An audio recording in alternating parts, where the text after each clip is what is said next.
Welcome to Truth and Transcendence. You can find all our other episodes on truthandtranscendence.com. I have a porch on the side of my house, and there's evidence that water has been getting into the inside of the porch and causing staining on some of the paintwork.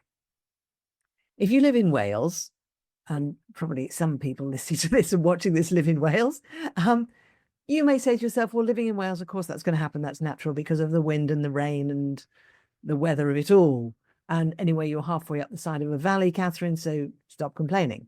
Anyway, I decided to look into it. And I know someone who's actually a trained carpenter, has spent years training as a carpenter and very, very good at it. Came round and had a look at the porch and examined it and said, well, can't work out where the water's coming in.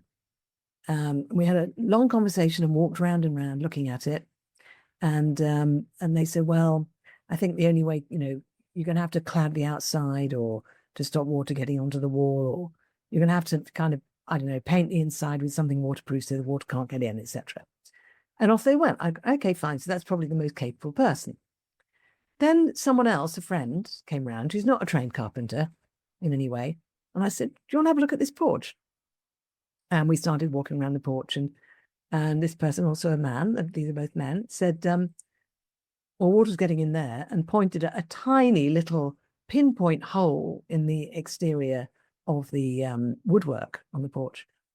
And water's getting in there and there and there. And by the time he'd finished, he'd identified about 35 different places that water was probably getting in. And I actually had a conversation with him later on. I said, how come you noticed all that, which can obviously just be fixed really easily? It's very straightforward. And as he was pointing it out to me, I thought, of course, I see that immediately now. Why didn't I see it before? And I was talking to this person later and saying, well, how come you saw all that and you're not a carpenter?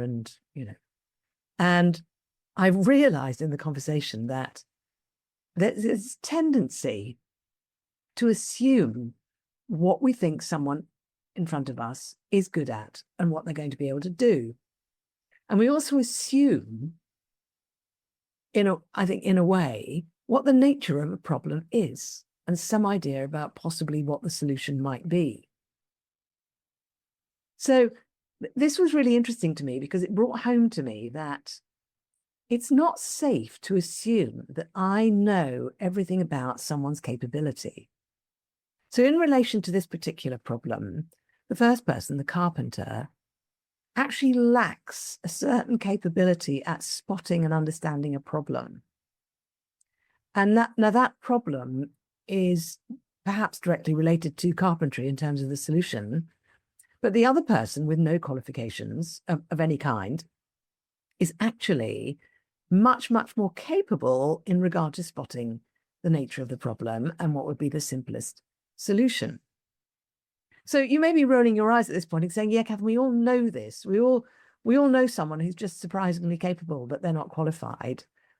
But even though we know this, do we apply it to life in general? Or do we go through life assuming that people fit neatly into boxes, pigeonholes, and that we can therefore predict and assume what they're going to be good at, what their qualities are, what their faculties are?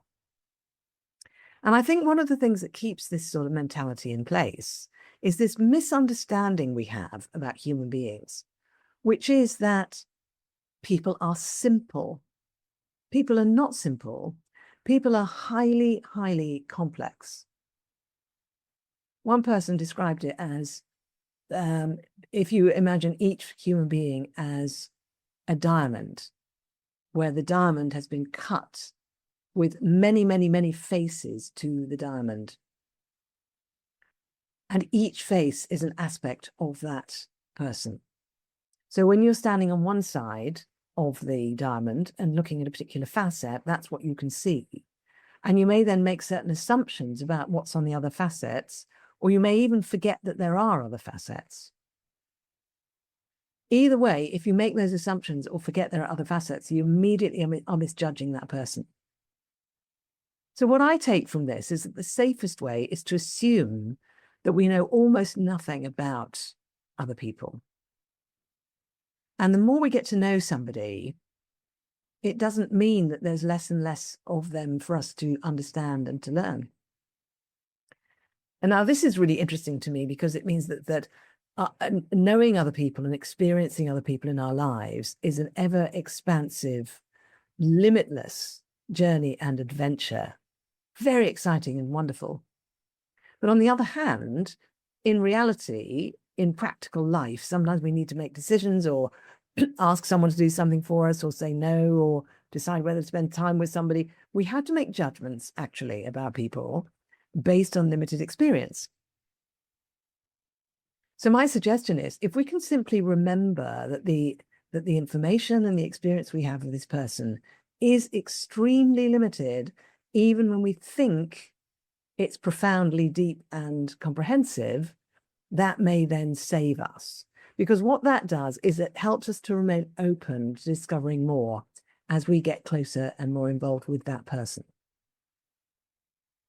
And this, I think, is something which could really help us in our individual relationships with each other, but also in terms of our impressions and our judgments and our feelings and our perspectives on other people who we don't know. People we see in the news, people we see on Zoom, people we hear about.